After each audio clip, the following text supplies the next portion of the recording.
अस्सलामुअलैकुम वरहमतुल्लाहि वबरकातुहू। जनाब बाबूभाई सोपारीवाला गर्ल्स प्राइमरी स्कूल, कक्षा 8, विषय हिंदी, विषयांक इकाई 1, पत्र एवं डायरी, द्वितीय सत्र। पिछली बार जब हमने इकाई 1 के पत्र एवं डायरी देखा था, तब हमने 3 प्रकार के पत्र समझे थे। आज हम आगे दूसरी तरह के पत्र देखेंगे। सबसे पहले हम कुछ शब्दार्थ देखते हैं, जैसे कि इकलौता यानी अकेला, सिर्फ एक हो वो। फलतः, जिसका शब्दार्थ है परिणामतः, परिणामतः।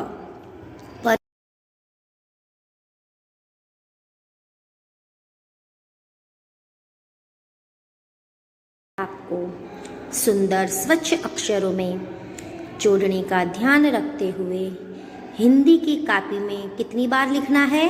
3 बार। बिल्कुल सही, हर बार हम 3 बार लिखते हैं, इस बार भी हम 3 बार ही लिखेंगे। अब हम आज पहले देखते हैं अनुमति पत्र, यानी किसी से अनुमति लेता, इजाज़त लेता पत्र। प्रवास में जाने की अनुमति के लिए पिता को पत्र, यानी कि प्रवास में जाना है, इसलिए विद्यार्थी की प्रवास में जाने की अनुमति लेता एक पत्र। सबसे पहले हम क्या लिखेंगे? पता। पिता का पता क्या है? जीवन भारती छात्र पता कौन लिखेगा? जो पत्र लिखता है उसका। जीवन भारती छात्रालय, स्टेशन रोड, दाहोद, 29 सितंबर 2011। अब हम सबसे पहले क्या आएगा? पूज्य पिताजी, सादर प्रणाम, यानी पिताजी को प्रणाम करते हुए। आपका पत्र मिला, सबको कुशलता जानकर बड़ी खुशी हुई। आप मेरी जरा भी चिंता न करें। कि भाई पिताजी, मुझे आपका पत्र मिला, आप सबकी कुशलता यानी आप सब ठीक ठाक अच्छे से हो, ये जानकर मुझे बहुत खुशी हुई। मैं भी यहाँ बहुत खुश हूँ, आप मेरी जरा भी चिंता न करें। आपको सूचित करते हुए मुझे खुशी हो रही है कि हमारी कक्षा के सब विद्यार्थी अगले महीने 17 तारीख को अजंता इलोरा की गुफाएं देखने जाने वाले हैं, यानी कि स्कूल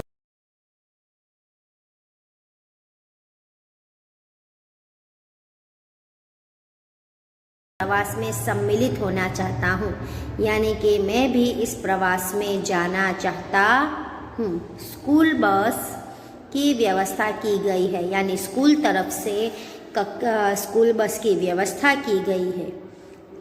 यह प्रवास 3 दिन का रहेगा और 800 रुपये का खर्च आएगा। यह प्रवास कितने दिन का है? 3 दिन का है, और उसके लिए कितने रुपए स्कूल में भरने हैं? 800 रुपये। इस प्रवास में बहुत से दर्शनीय स्थल देखने को मिलेंगे, यानी इस प्रवास में देखने लायक हमें बहुत सी चीज़ें, बहुत से स्थल देखने मिलेंगे।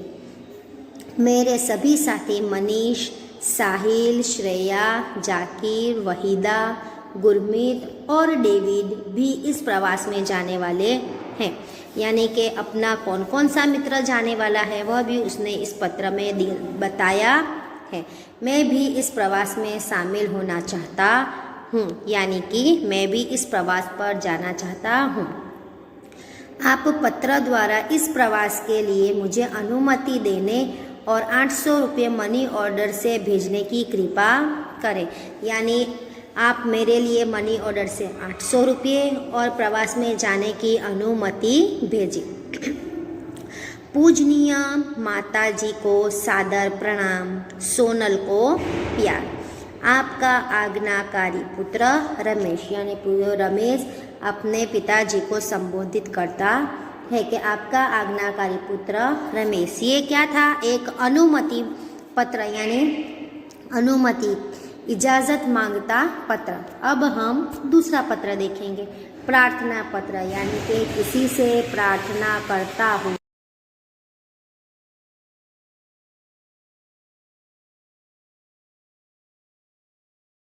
को पत्र यानी कि स्कूल में से छुट्टी लेने के लिए छुट्टी की इजाज़त लेता, प्रार्थना करता पत्र, अनुमति लेना और इजाज़त लेना, इसमें भी यहाँ पे फ़र्क बताया गया है। अनुमति लेना और प्रार्थना करना यानी कि सामने वाले को दरखास्त करना कि क्या हमें ये छुट्टी मिलेगी। सबसे पहले हम क्या लिखेंगे, पता, देसाई फलिया, भावनगर, 23 फरवरी 2011। सेवा में श्री आचार्य महोदय, DE सार्वजनिक विद्यालय भावनगर, यानी कि यहाँ पे पत्र किसको लिखा गया है, शाला के स्कूल के आचार्य श्री को।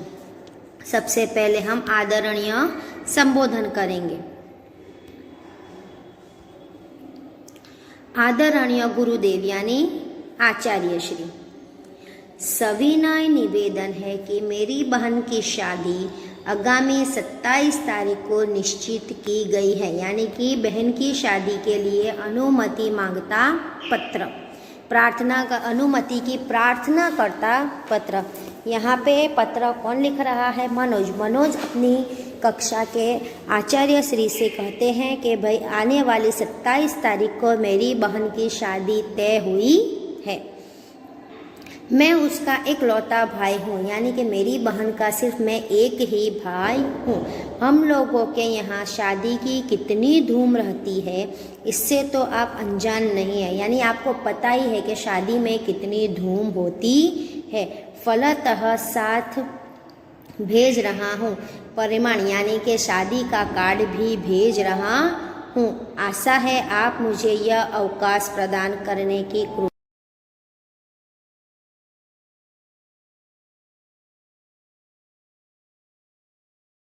प्रार्थना करता हूँ कि मुझे मेरी बहन की शादी में जाने के लिए अनुमति आप दे दो।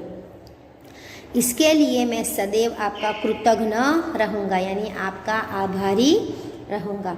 आपका आज्ञाकारी छात्र मनोज पटेल, क्रमांक 25, वर्ग 8A, यानी 8A का लड़का मनोज पटेल अपने आचार्य को पत्र लिखता है।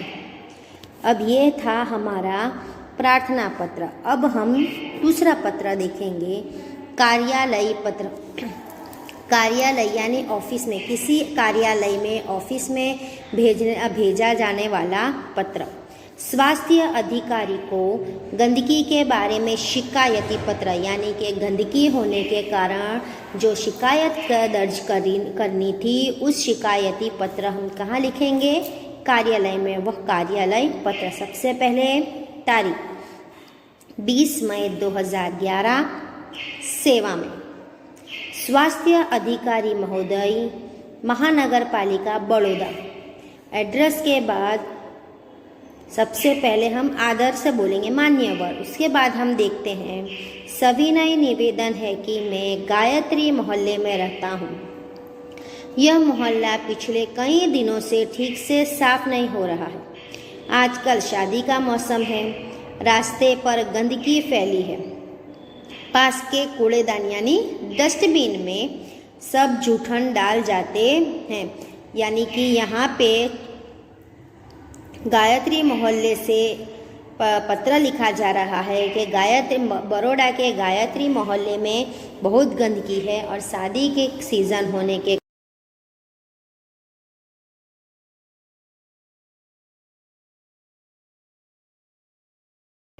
जूठन के कारण, बदबू के कारण पिछले 2 दिनों से तो यह हाल हो गया है कि वहाँ से आना जाना भी मुश्किल हो गया है। यानी काफ़ी दिनों से पड़ा हुआ कचरा और जूठन की वजह से उसमें से बदबू आने लगी है और बदबू के कारण उस जगह से आना जाना भी मुहाल हो चुका है, मुश्किल हो गया है। आने जाने वाले सभी लोग परेशान हो रहे हैं, यानी उस रास्ते से गुजरते हर कोई परेशान हो रहा है। यदि गंदगी को शीघ्र न हटाया गया तो मोहल्ले भर में बीमारी फैल जाने का डर है। अगर फ़ौरन यहाँ से गंदगी हटाई न गई, सफाई की न गई तो यहाँ पे बीमारी फैलने का भी डर है, जिसकी वजह से लोग बीमार भी पड़ सकते हैं।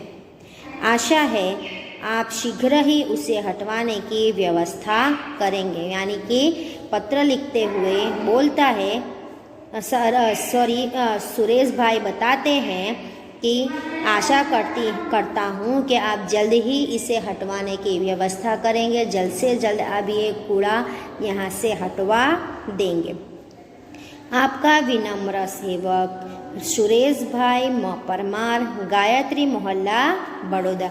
यह एक शिकायतकर्ता कार्यालयी पत्र है, यानी कि एक आम व्यक्ति के द्वारा शिकायत करता हुआ कार्यालय को पत्र। आज हमने 3 पत्र देखे। आशा करती हूँ कि आपको यह भी समझ में आ गए होंगे। अब हम देखेंगे व्यावसायिक पत्र, यानी व्यवसाय यानी व्यापार से लगता पत्र। पुस्तकें भेजने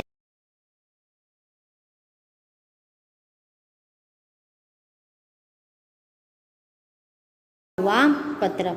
दिनांक 10 जुलाई 2011। सेवा में व्यवस्थापक श्री गजानन पुस्तकालय, सुभाष रोड, वडोदरा। देखिए महोदय, मुझे निम्नलिखित पुस्तकों की आवश्यकता है, इन्हें आप डाक से भेजने की कृपा करें। यानी गजानन पुस्तकालय से कुछ पुस्तकें मंगवाने के लिए लिखा गया पत्र, जिसमें हमें पर जो भी पुस्तकें चाहिए वह पुस्तकों के नाम और वह लिखकर भेजना है और हमें कितनी चाहिए वो, ताकि पुस्तकालय विक्रेता हमें आसानी से कुरियर द्वारा, टपाल द्वारा, डाक द्वारा वह पुस्तकें भेज सके। देखिए यहाँ पे कौन कौन सी पुस्तकों की आवश्यकता है। नंबर 1 नन्हा कोश, जो किसने लिखी है? श्री रतिलाल नायक।